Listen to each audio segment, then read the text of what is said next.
The air in Langston Hall felt sharp, sterile, and heavy with unspoken rules. The kind of room where every polished surface reflected back not only your face, but also your social worth, or what the world told you it was. Elijah Reed walked in quietly through the side door, toolbox in hand, careful not to let the old hinges betray his entrance. His uniform, navy blue with the university crest embroidered over his heart, might as well have made him invisible. To most, it did. Langston Hall wasn't just any classroom.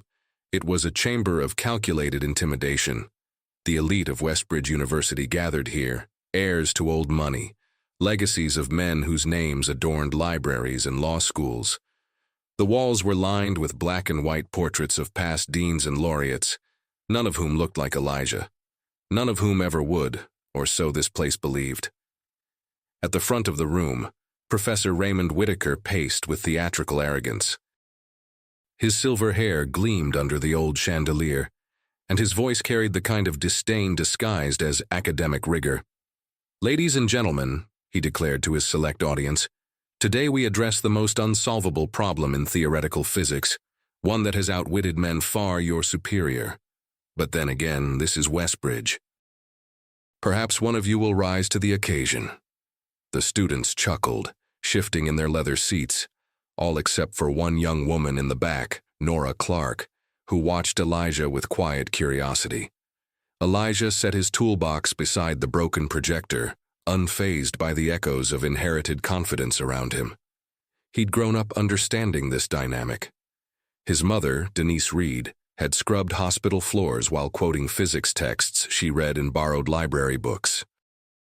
She'd raised him to decipher not only the laws of the universe, but the invisible social codes of rooms like this one. As he tested the projector's wiring, Professor Whitaker's gaze landed on him, sharp, assessing, then curling into a smirk. "You there. What's your name?" Elijah straightened. "Elijah, sir." "Well, Elijah." Whitaker's voice oozed mock generosity. "Perhaps you'd like to try your hand at greatness. A simple thought experiment. It won't take long away from maintenance." Laughter rippled across the room, polite and poisonous. Without waiting for an answer, the professor picked up a piece of chalk and scrawled a dense cluster of symbols and numbers across the board. An equation that had stumped Nobel laureates and leading physicists for decades, one declared unsolvable under current theoretical constraints. It was the kind of problem designed to remind even the brightest they were still tethered to the limits of human comprehension. "This," Whitaker announced, stepping back, "is the probability density function as applied to an unstable quantum particle under simultaneous observation. But of course I wouldn't expect—" "I know it," Elijah said, his voice steady. The room froze. The professor raised a brow, assuming bravado, stupidity, or both. "I beg your pardon?" Elijah set down his tool and crossed to the board. He picked up a fresh piece of chalk. His hands, calloused from years of work, moved with a confidence born not of arrogance but of intimate understanding. The air tightened, the students leaning forward despite themselves. One symbol at a time, Elijah reworked the equation, not correcting it, refining it, simplifying where Whitaker had overcomplicated. Reframing assumptions the professor had clung to for decades. A murmur rose in the room. Nora Clark's hand flew to her mouth as the final line snapped into place. Elijah stepped back. "There," he said, dusting the chalk from his fingers. "Your probability paradox isn't a paradox if you account for the field distortion effect of micro-observational particles under gravitational influence in high-density conditions. The rest follows." The silence was electric. Whitaker's face flushed a dangerous crimson. "That's absurd," he barked, though his eyes darted nervously between the board and Elijah's calm expression. "An undergraduate wouldn't, let alone a janitor." "I'm not an undergraduate," Elijah cut in quietly. "And I'm not a janitor, I just fix things." A beat of stunned quiet. Then one student spoke, voice wavering. "He's right," she said. I've seen this proposed in experimental papers out of Copenhagen. It was dismissed because no one could prove the math. Until now." Another voice, and another. The tide turned. Elijah retrieved his toolbox, the weight of what just happened still settling over the room like dust after an explosion. As he reached the door, Whitaker's voice cracked through the air again, desperate, brittle. "Wait, who are you?" Elijah paused, hand on the doorknob. "Nobody important," he said. But the way he said it made it a prophecy, not a fact. He left the room, and Langston Hall would never be the same. If this story of injustice and transformation moved you, don't forget to like, comment, and subscribe for more stories that turn pain into power. Elijah's footsteps echoed down the polished marble hallway of Westbridge University's East Wing, the weight of the moment trailing behind him like an invisible storm cloud. He wasn't rattled by the laughter or the contempt. Those were old songs, melodies of dismissal he'd memorized since he was a child, sitting in public libraries reading university-level physics journals his mother scavenged from discarded stacks.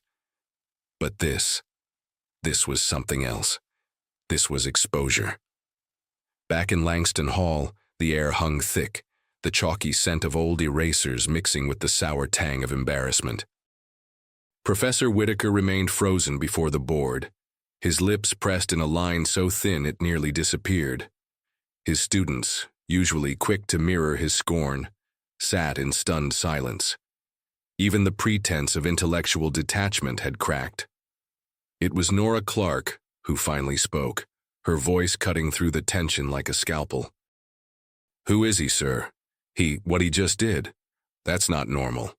Whitaker cleared his throat, grasping for his old authority like a drowning man for a life preserver. "A fluke," he muttered. "Nothing more than parlor tricks, memorized formulas without understanding." But even he heard how hollow it sounded. "I'd like to try the problem," Nora challenged, her chin lifted. "The way he solved it." Whitaker hesitated, then gave a stiff nod, gesturing to the board. Nora rose and approached it slowly, like a pilgrim nearing sacred ground. She traced Elijah's symbols with her eyes, following the shifts in logic and unconventional yet elegant leaps in reasoning. When she finally turned back to the class, her expression was clear. "This isn't a trick," she said, her voice carrying. "He's better than any of us." Whitaker's face tightened. "Sit down, Miss Clark." But the spark had already caught. Another student, Julian Shaw, a senior renowned more for his surname than his intellect, spoke up next. "If he's that good, why is he fixing projectors instead of teaching here?" A cruel ripple of laughter passed through the room, not directed at Elijah this time, but at the absurdity of their own carefully constructed hierarchy being challenged by a man in a work uniform. The kind of laughter people use when they're not sure if they're supposed to be afraid. Whitaker slammed the chalk down with a crack. "Since you're all so fascinated by our maintenance worker, perhaps you'd like to test his brilliance further." He turned to the second chalkboard, his scrawled scorn practically dripping from the symbols as he began writing another problem. One far more complex, a theoretical construct dismissed even by seasoned physicists as impossible. Not merely unsolved, but unapproachable. A question of entropy and probability at subatomic scales in dual-state fields. Something so obscure, it existed more as an intellectual dare than a practical inquiry. He stepped aside. "If our janitor is a genius, let's see him handle this." The students exchanged uneasy glances. Nora's stomach twisted. She wanted to intervene, but she saw the way Elijah's face had changed, not angry, not cowed, but almost amused. Elijah returned to the front, setting his toolbox down again as if this were all a routine part of his shift. He studied the problem without speaking. His hands, the same ones that wielded screwdrivers and replaced light fixtures, flexed slightly. Then he picked up the chalk. For a moment, it seemed like time compressed. The students barely breathed as Elijah moved through the problem with a precision that made Whitaker's solution look clumsy. Not only did he approach it from an entirely original angle, but he introduced variables no one in the room had considered, citing obscure constants from Japanese and Russian physics journals, formulas so niche even Whitaker's brow furrowed in reluctant recognition. At one point, Nora leaned toward Julian and whispered, "He's not just solving it, he's rewriting it." And then, as casually as a man closing a book, Elijah placed the chalk down, wiped his hands on a rag from his pocket, and turned back to the stunned room. "That's your answer," he said. "You could have dropped a pin in the silence." Professor Whitaker's voice wobbled when he finally managed to speak. "Impossible. These assumptions are, no one's published this theory." Elijah's gaze didn't flinch. "Doesn't mean it's wrong." The weight of those words pressed down on every person in the room. For some, it was suffocating. For others, like Nora, it was electric. "I'll need to verify this," Whitaker muttered, flustered, grabbing the board eraser as though wiping it away could undo what had just happened. But Nora wasn't going to let it slide. "Sir, you challenged him twice. And twice he proved you wrong. We deserve to know who he is." For a long moment, Elijah considered saying nothing, letting it remain a mystery. But some moments weren't meant to be left to rumor. "My name's Elijah Reed," he said. "I was a physics doctoral candidate at MIT. Published 3 papers before I was 19. Dropped out after my mother died. Took care of my younger sister. Been working maintenance here 2 years." The truth rippled through the room like a heat wave. Whitaker staggered back a step, his expression one of a man staring at a ghost of the past he thought buried. "That's not possible," he whispered. But it was. And Langston Hall, with all its old portraits and cold eyes, had just witnessed a seismic shift. The room remained still after Elijah's confession, as if the very molecules in the air refused to move. Langston Hall, once a shrine to academic elitism, now felt smaller, humbled by a truth no one had expected and most couldn't comprehend. The young man in a maintenance uniform had not only solved a problem declared impossible, but had done so with a grace that made those in tailored blazers and $1,000 shoes feel like imposters in their own sanctuary. Elijah picked up his toolbox with steady hands, neither triumphant nor smug. It wasn't a victory for him, it was survival. For people like him, every display of brilliance came at a cost, every public challenge a minefield. He knew exactly what came next. It wasn't admiration, it was fear. Nora Clark felt it too. She watched the eyes around her. The stunned expressions on her classmates' faces weren't admiration. They were calculating, adjusting. Some threatened, some envious. And in Professor Whitaker's face, she saw something darker. A personal insult, a wound to his authority, his identity. "Elijah," Whitaker began, his voice tight, "perhaps you'd care to explain where you learned the, assumptions behind these conclusions. This isn't standard academic protocol." "I wouldn't know," Elijah replied without malice. "I haven't had much use for protocol." The professor's face darkened. "You're implying this was done without peer review, without supervision. These adjustments could destabilize accepted models." Elijah tilted his head. "Maybe that's the point." A soft gasp from the back of the room. The students could feel it, the brittle old walls of academia flexing against something it wasn't built to contain. Elijah turned to leave again, but this time the university's physics department chair, Dr. Everett Halloran, entered the room, summoned by a frantic text from one of the students. "Professor Whitaker, what's going on?" Halloran's sharp eyes took in the tense room, the chalk-streaked boards, and the figure of Elijah at the center. Whitaker straightened. "An unfortunate incident. One of the custodial staff has interrupted class." Elijah spoke before Whitaker could finish. "I solved the problem on your board," he said simply, gesturing to the complex equation still hanging in dense, beautiful clarity. "And the second one, too."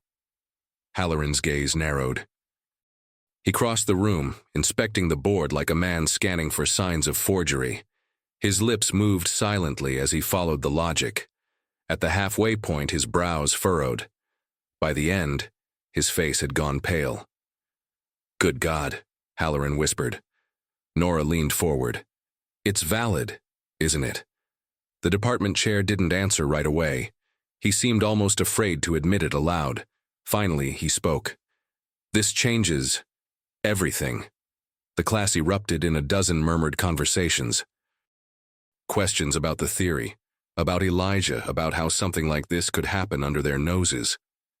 Professor Whitaker struggled to regain footing. "He's not a student," he protested, grasping at the last frayed thread of order. "This is highly irregular. He has no credentials. We have policies." "I have credentials," Elijah cut in, and it was the first time his voice had the weight of command. "MIT, doctoral program in theoretical physics, full scholarship. 3 published papers, 1 on quantum entanglement in closed systems. You can look it up, if you want."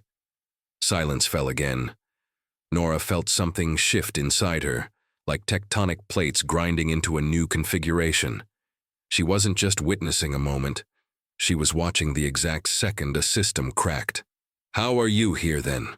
Julian Shaw asked, his voice equal parts curiosity and discomfort.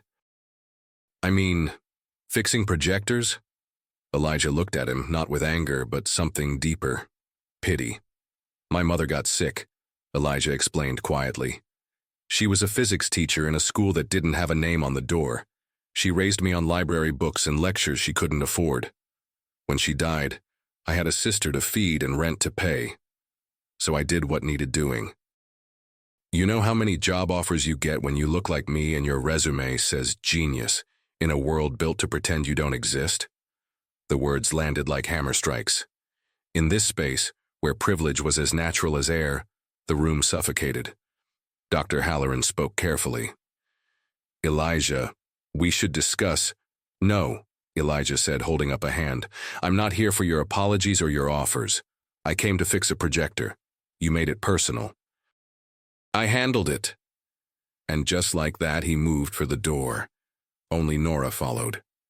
"Wait," she called, catching up to him in the hallway. He paused, watching her approach.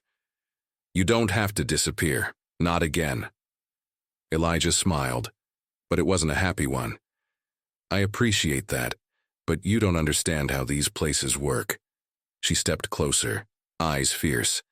"Then let's make them work differently." For the first time that day, Elijah Reed's expression softened. Behind them, the students buzzed. Professor Whitaker fumed. And Langston Hall's ancient walls absorbed the knowledge that history, quiet, black, and defiant, had just been made within them. The corridors of Westbridge University stretched long and narrow, their centuries-old portraits gazing down on the present with cold, indifferent eyes. Elijah walked through them as if he belonged nowhere and everywhere at once. His mind wasn't on the faces or the hush of privilege behind each heavy oak door. It was back in a small 2-bedroom apartment on the south side of Chicago, where a woman with calloused hands and a voice like warm honey would prop up physics books against a cracked kitchen wall while cooking beans on a single-burner stove. His mother, Denise Reed. She'd been the only scientist Elijah had ever needed. No degrees on the wall, but an instinct for understanding the way things worked. Not just machines, but people, systems, injustice. She saw the world's gears for what they were, an engine designed to turn against people like them. And when cancer came for her, Westbridge's renowned teaching hospital, less than 3 miles from their home, made her wait 8 weeks for a specialist appointment. She died before week 6. Elijah never forgot that. Not when MIT courted him as a child prodigy. Not when his theories were dissected in elite journals under his advisor's name. Not when the same institution that once wrote him acceptance letters now passed him by in hallways as if he were part of the wallpaper. So when Nora Clark found him sitting on a bench outside Langston Hall later that afternoon, the sun falling in slanted golden streaks over the manicured quad, Elijah was deep in memory. "I figured you wouldn't leave," she said softly, sitting beside him. He gave a small smile. "I always leave." She studied his profile, the defiance in his jawline, the hint of weariness in his eyes. She had grown up in places like this, private academies, imported tutors, lectures over sparkling dinners about tradition and excellence. And now, this man had dismantled everything she'd been told was unshakable in less than an hour. You shouldn't have to, she murmured. I don't have the luxury of should, Elijah said, the edge in his voice tempered only by how tired he sounded. Nora hesitated, then reached into her bag and handed him a tablet. The screen displayed his old MIT papers, complete with his name. I pulled them from the archives, she explained. You're listed as second author on 2, but they're your work. I read them. His jaw clenched. Yeah, they like to keep people like me in the footnotes. Not anymore, she promised. He shook his head. It doesn't matter. The system's built to bury you. They give you just enough light to see the door and then lock it. But you left, Nora said. You survived. And today you didn't just open a door. You broke a wall. For the first time, Elijah met her gaze fully. There was no pity there, no performance, just fierce, stubborn belief. My mom used to say, he murmured, that being smart wouldn't save me. But it could save someone else one day. If I was brave enough to use it. A silence passed between them, filled by the rustle of leaves and the distant bell tower's low chime. She was right, Nora whispered. He let out a breath, his shoulders loosening for the first time in hours. I was 14 when MIT found me, Elijah began, his voice low and even. Some think tank kid hacked an old physics forum where I used to post. By the time I was 16, I was running simulations professors couldn't crack. But when I applied to fellowships, I didn't get callbacks. When I questioned a professor's work, I lost lab access. When I wore a suit to a conference, security followed me like I was stealing the silverware. He glanced at her. And when my mom died, none of them came to the funeral. No one asked where I went. I disappeared, and the world kept spinning. Nora felt a lump rise in her throat. But you're here now. Only because your professor wanted to humiliate me, Elijah said bitterly. This isn't a storybook. It's an accident. No, Nora said firmly. It's a beginning. Before he could respond, a vibration buzzed against his side. Elijah pulled his phone, a second-hand Android phone, from his pocket. A flood of notifications. Nora peered at the screen. Is that the video? The one of him solving the impossible problem. Someone in Langston Hall had filmed it and uploaded it to the university's anonymous student board.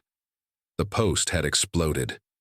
Tens of thousands of views in under an hour, dozens of comments, a trending tag already brewing on social media. Elijah Reed is real. For a long beat, neither of them spoke. I didn't ask for this, Elijah muttered. But maybe you needed it, Nora said. His phone buzzed again, this time a private message. From Dr. Marcus Shelby, Princeton Institute of Advanced Physics saw the video. Unbelievable work. Would love to discuss your theories. Call me. Another ping.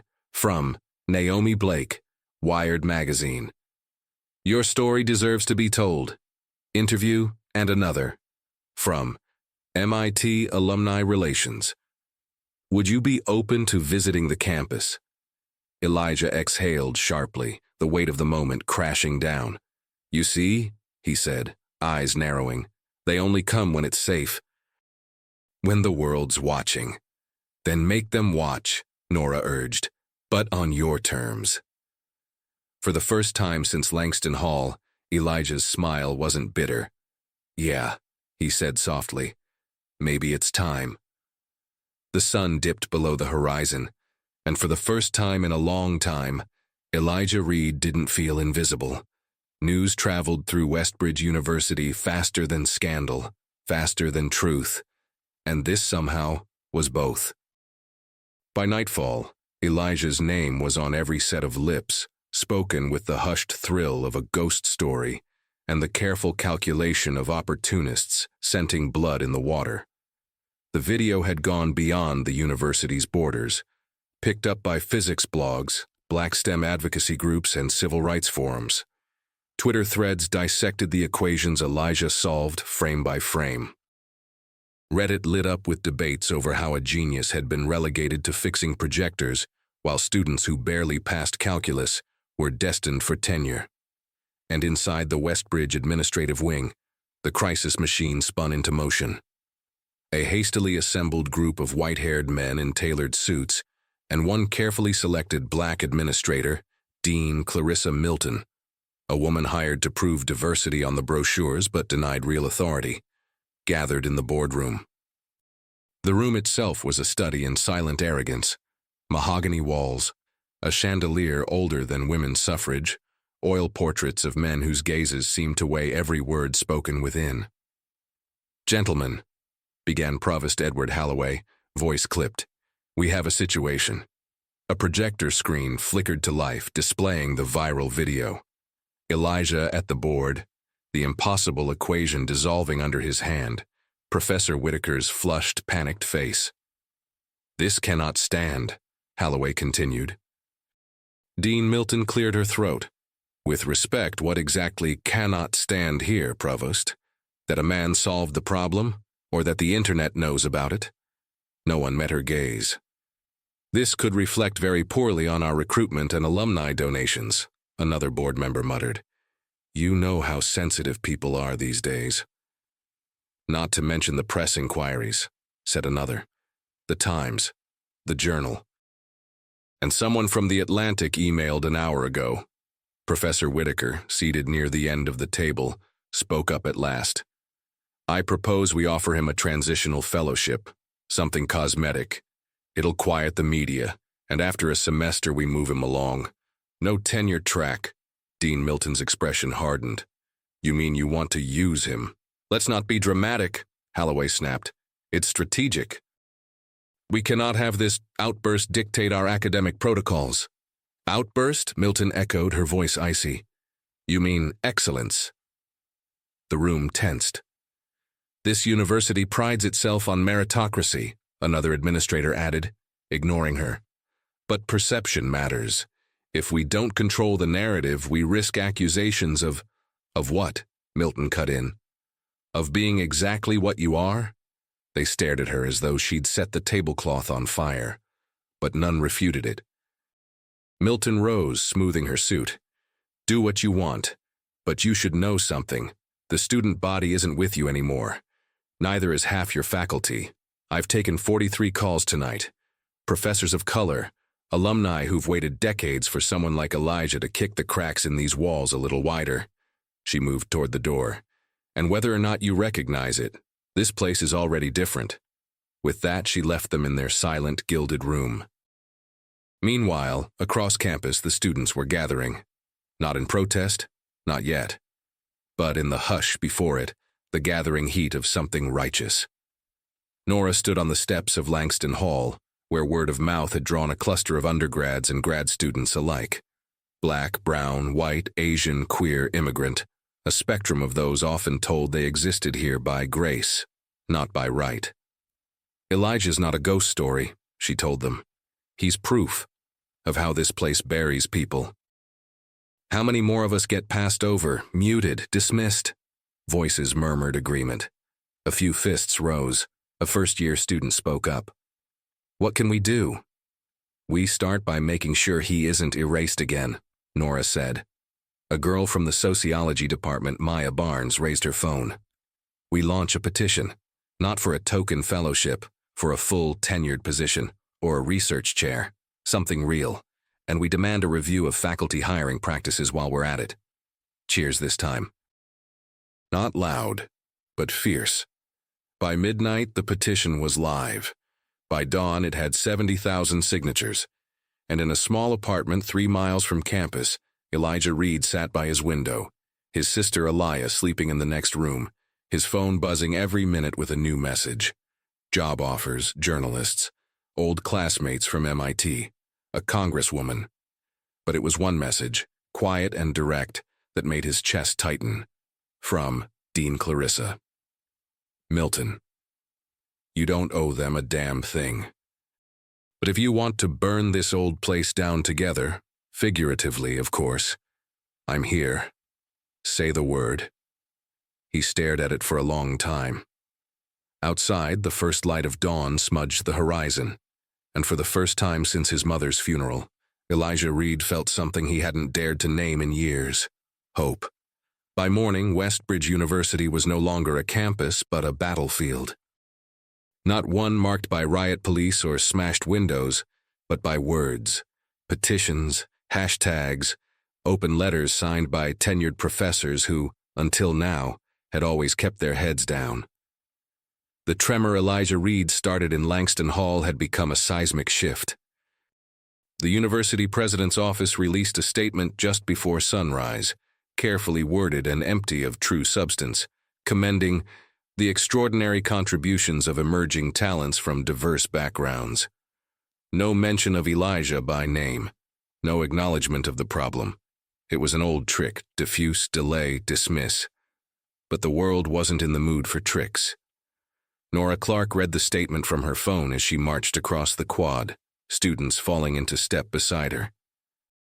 She passed the newly hung banners for Westbridge's annual public symposium on equity and innovation in higher education, a smugly titled event that for years had been nothing more than a gathering of elite panelists congratulating each other for theoretical progress. Not this year, because overnight the symposium's featured speaker had changed. Thanks to 1,000 emails, a flood of student demands, and Dean Clarissa Milton's quiet maneuvering behind the scenes, the spotlight was now on Elijah Reed. When Nora reached the event hall, it was already packed. The front rows, usually reserved for donors and trustees, were conspicuously empty. The back half overflowed with students, faculty, even security guards and groundskeepers who'd heard the story. At the center of it all sat Elijah, a simple dark jacket over a clean shirt. His toolbox beside him like a stubborn badge of identity. His hands rested on his knees, steady as stone. Dean Milton approached him quietly. "They're going to offer you things," she warned. "Titles, fellowships, half-promises dressed up in polite language. Don't trust them. Take what's yours, Elijah, or leave them to rot." He smiled faintly.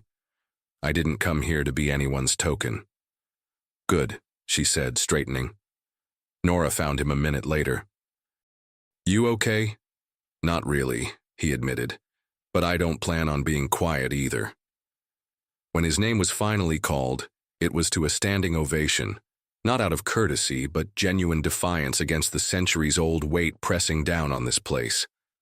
The moderator, a stiff man in a pinstriped suit, tried to mask his discomfort. "Mr. Reed, the university welcomes your unique perspective on issues of access and recognition." Elijah stepped to the podium. The room settled into a hush so complete you could hear the hum of the overhead lights. "I didn't come to talk about recognition," Elijah began. His voice wasn't loud, but it carried, sharp and unflinching. "I came to talk about theft." A ripple ran through the crowd. "This institution, like too many others, is built on the theft of black genius, of women's genius, of queer genius, of immigrant, working-class, disabled, overlooked genius. We've been your research assistants, your custodians, your invisible hands solving your impossible problems. And every time we shine, you lower the ceiling just a little more." The tension in the air thickened. "I don't need your honorary degrees," Elijah continued. "I don't want your quiet fellowships or your backroom apologies. What I want is the next Elijah Reed to be able to sit in a classroom without someone like Professor Whitaker trying to humiliate them to prove a point." He paused, letting the words land. "I want structural changes, mandatory audits of hiring practices, tenure reviews, equitable research grants, a scholarship in my mother's name for black physics students, and a permanent community review board with real authority." Applause. Not polite this time, but fierce. "And if that's too much for Westbridge," Elijah added, "I'll happily take it somewhere else.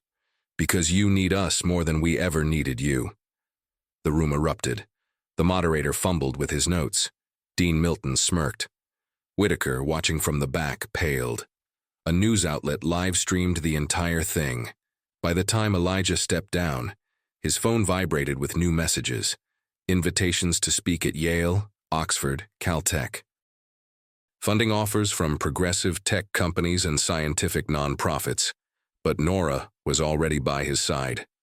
"You didn't just break the ceiling," she said, grinning. You blew the whole damn roof off. And Elijah Reed, once a prodigy, once a ghost, now undeniable, finally allowed himself to believe it. It began quietly, the way these things always did. A trickle of rumors among faculty lounges and after-hours department meetings. Discreet phone calls to old colleagues. Whispered conversations in the corner of a wine-soaked fundraiser. But by midweek, it was no longer a whisper. It was a storm. The Westbridge University Faculty Senate convened an emergency session the morning after Elijah's symposium address.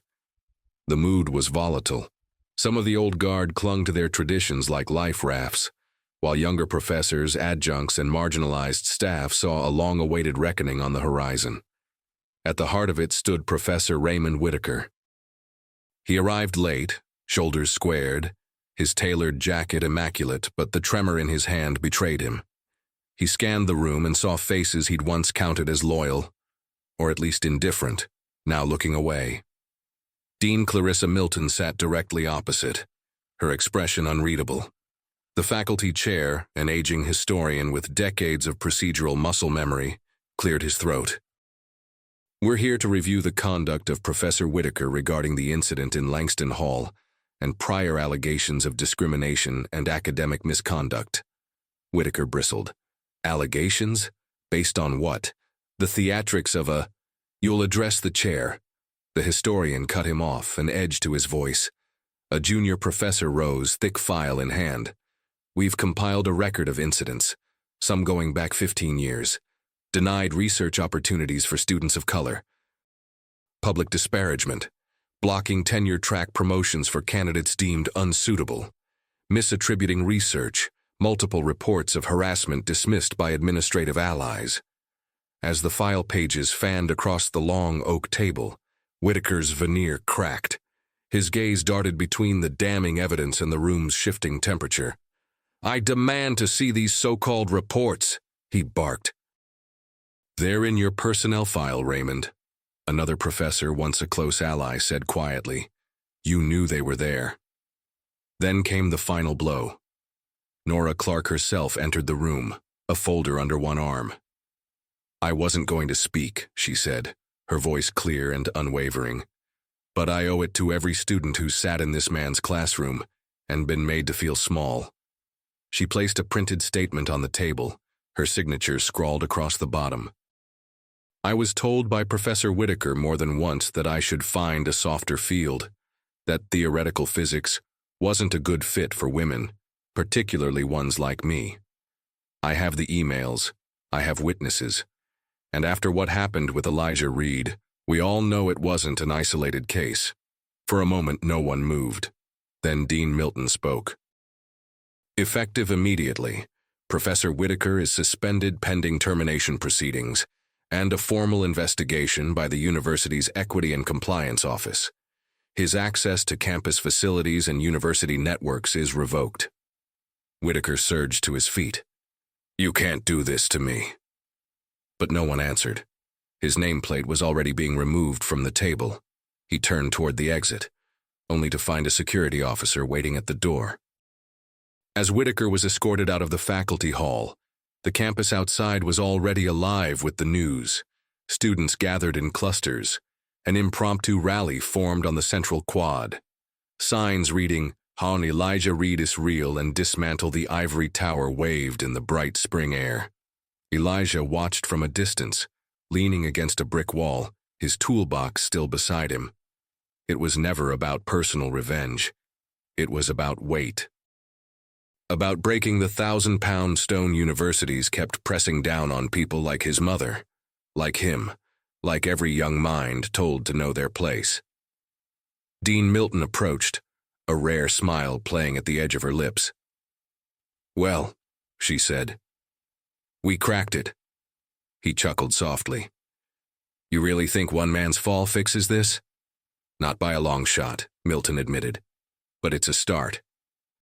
And you've done more in a week than most committees do in a decade. A student ran up then. A young black kid, maybe 19, clutching a notebook and wide-eyed with awe. Mr. Reed, can I show you something? It's a theory I've been working on. I didn't think anyone would care, but now—" Elijah smiled for real this time, the kind that reached the corners of his tired, sharp eyes. "Yeah, man, I'd love to see it. Because this wasn't the end. This was only the reckoning." And the walls, for the first time in generations, were beginning to tremble. By the week's end, Elijah Reed was famous. Not the kind of fame you chase, the kind that happens when the right storm hits the right place at the wrong time. Or maybe the perfect time. News outlets called him the Janitor Genius, a moniker that made his stomach turn. Think tanks and Ivy League committees extended invitations cloaked in polished words. Emerging thought leader, honorary visiting scholar, diversity initiative spokesman. The same doors that had been bolted shut his whole life now swung open like a curtain in a windstorm. But Elijah saw it for what it was, the old game playing a new hand. These weren't the opportunities they claimed to be. They were ways to harvest his triumph, to swallow him into the system as a symbol, not a man. He sat alone in Dean Milton's office late one evening, a stack of untouched offers before him. Nora Clark sat cross-legged on a chair nearby, scrolling through social media reactions on her phone.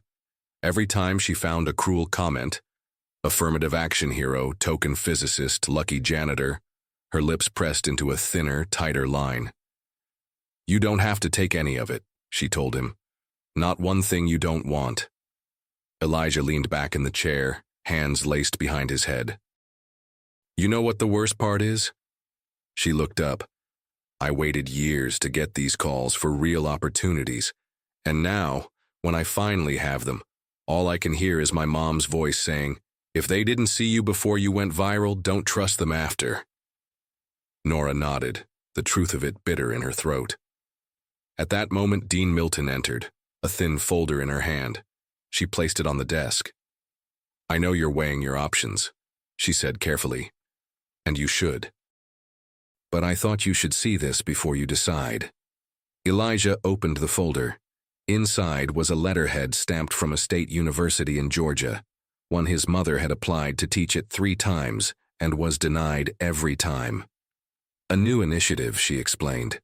A program in applied physics focused on marginalized communities.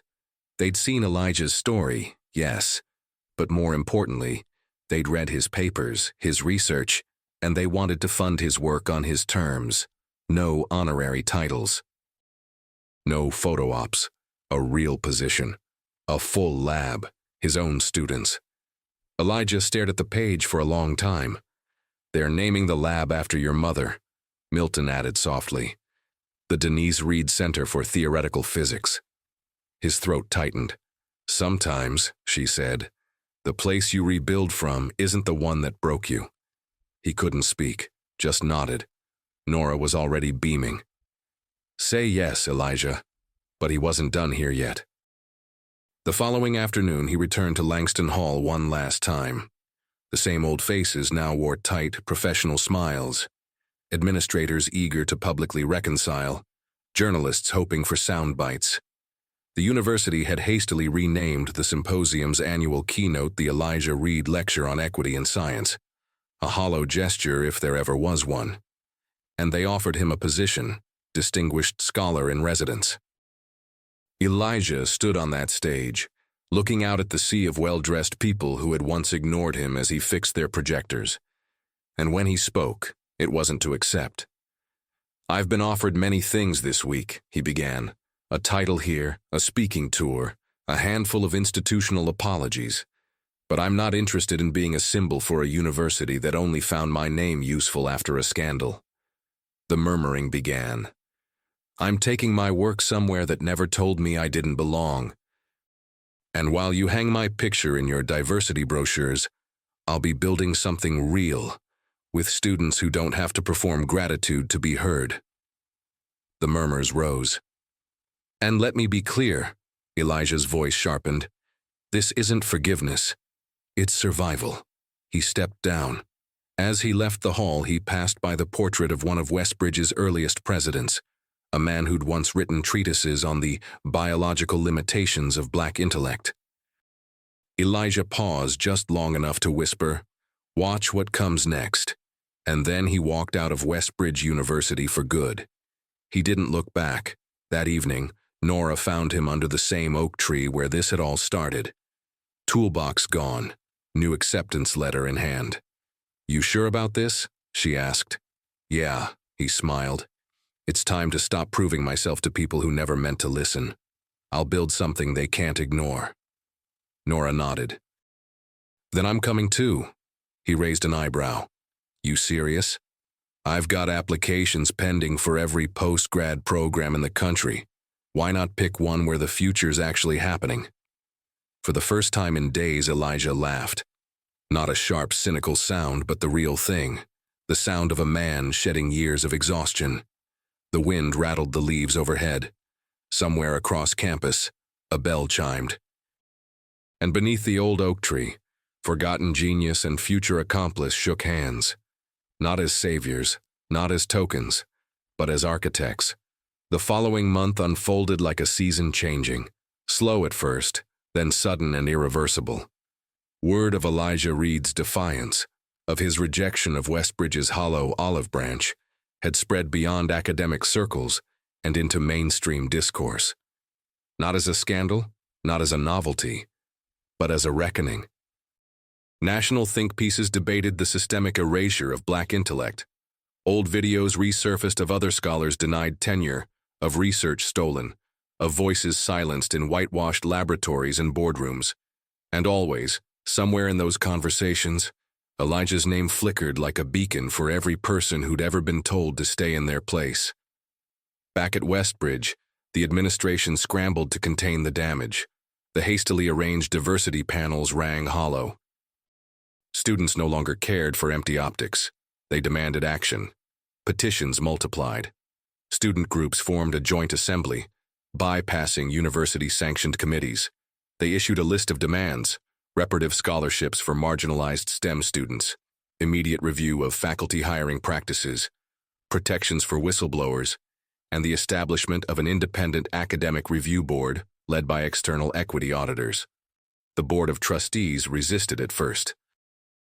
Old men in suits claiming tradition, mouthing platitudes about upholding standards. But tradition was a brittle thing when confronted with collective defiance, and the students refused to let it go. On a storm-heavy Friday evening, Langston Hall filled again. This time not with curiosity, but with consequence.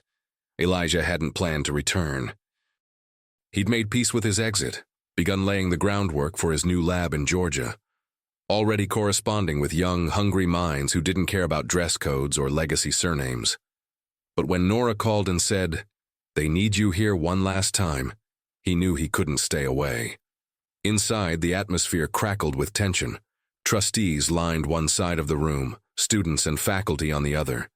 News cameras lingered like vultures waiting for history. Dean Milton opened the floor. "Tonight we decide whether Westbridge belongs to its past or its future." The trustee chair rose, clearing his throat, prepared to deliver another non-answer. And then Elijah spoke, not from the podium, from the floor, among the students. "I don't come back here for your forgiveness," he began. "I don't want your honorary titles or to see my face on your brochures. I came to remind you what this place cost. What it costs people like me, like my mother, like the next genius you won't recognize until it's too late." His voice was steady, but it carried the weight of everything unspoken for generations. You built walls out of old names and exclusion. You handed opportunity to mediocrity because of pedigree, and you wore our erasure like it was tradition. A murmur of agreement rippled through the crowd. Change isn't a conference topic. It isn't a policy draft you shelve when no one's looking. It's the hard thing, the uncomfortable thing, the thing that says, "The world we inherited was wrong, and we won't keep it this way." He gestured toward the students. "They're already building the next Westbridge, whether you let them or not." A beat of silence. Then Nora Clark stepped forward, holding the signed petition. We moved to vote. The trustees hesitated. A few shifted in their seats. The chair shook his head. And then a voice rose from the back. An old, white-haired professor none of them expected. "I vote yes. Then another, and another, until the room tipped. The reforms passed. It didn't feel triumphant. It felt overdue, heavy, like setting a stone down you didn't realize you'd carried for generations. When it was done, Nora pressed the signed declaration into Elijah's hands. "This is yours too." But he shook his head. "Keep it," he said. "Give it to the kid who thinks no one's watching." As the crowd dispersed into the storm-churned night, Elijah lingered by the steps of Langston Hall, Nora beside him.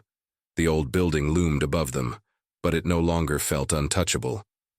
"You know," she said, "I don't think this place will ever recover." "Good," Elijah replied. "Some things aren't meant to." The rain began to fall, washing the old university clean, and somewhere in the distance, a new kind of future cracked open. 2 months later, the Denise Reed Center for Theoretical Physics opened its doors on the southern campus of Crescent State University in Georgia. No marble statues, no gilded plaques, just a sleek sunlit building designed for collaboration, for invention, for every brilliant misfit who'd ever been told they weren't the right kind of genius. Elijah Reed stood before the modest crowd gathered for the inaugural lecture, a simple silver ring on his mother's old chain around his neck. The room was alive with energy, young minds crackling with the kind of fearless ambition that had been ground out of too many others in places like Westbridge. He didn't give them the history lesson they expected. No recitation of what had happened in Langston Hall. No self-congratulatory speeches. Instead, he spoke about what mattered. "Physics," Elijah began, "isn't just about what exists. It's about what could exist if we had the courage to imagine it." He told them about his mother reading him quantum theory beside a flickering stove light, about solving equations on the backs of junk mail, about the feel of a toolbox handle under his hand as he replaced projectors for people who wouldn't look him in the eye, and about the night he wrote his first original theorem on the inside of a cardboard box lid. "I built this place," he said, gesturing to the walls around them, "for the ones nobody watches, the ones who solve problems in their heads while sweeping floors, the ones who see the universe bending around an injustice and know it could be different." He introduced the first class of scholars, a Haitian-American high school dropout who'd built a particle accelerator out of scavenged parts, a young trans woman who cracked time-dependent probability equations in a homeless shelter library, a deaf engineer whose design for noise reduction microfilms was already attracting interest from aerospace agencies. No one here asked for permission to be brilliant, and no one would again. When the applause came, it wasn't polite, it was thunderous. Afterward, Nora found Elijah standing by the building's entrance, watching students file in and out. She nudged his arm. "You still don't believe it's real, do you?" He smiled. "Not yet, but I believe in them." She nodded. "Good, because this isn't the end." "I know," he said. "It's the start of 1,000 stories. And if we're lucky, half of them will terrify the people who tried to keep us quiet." They laughed together, the sound raw and earned. Later that evening, as the sun dropped behind the low hills, Elijah visited the small garden behind the physics center. A single plaque marked the space, in memory of Denise Reed, who taught the stars their names.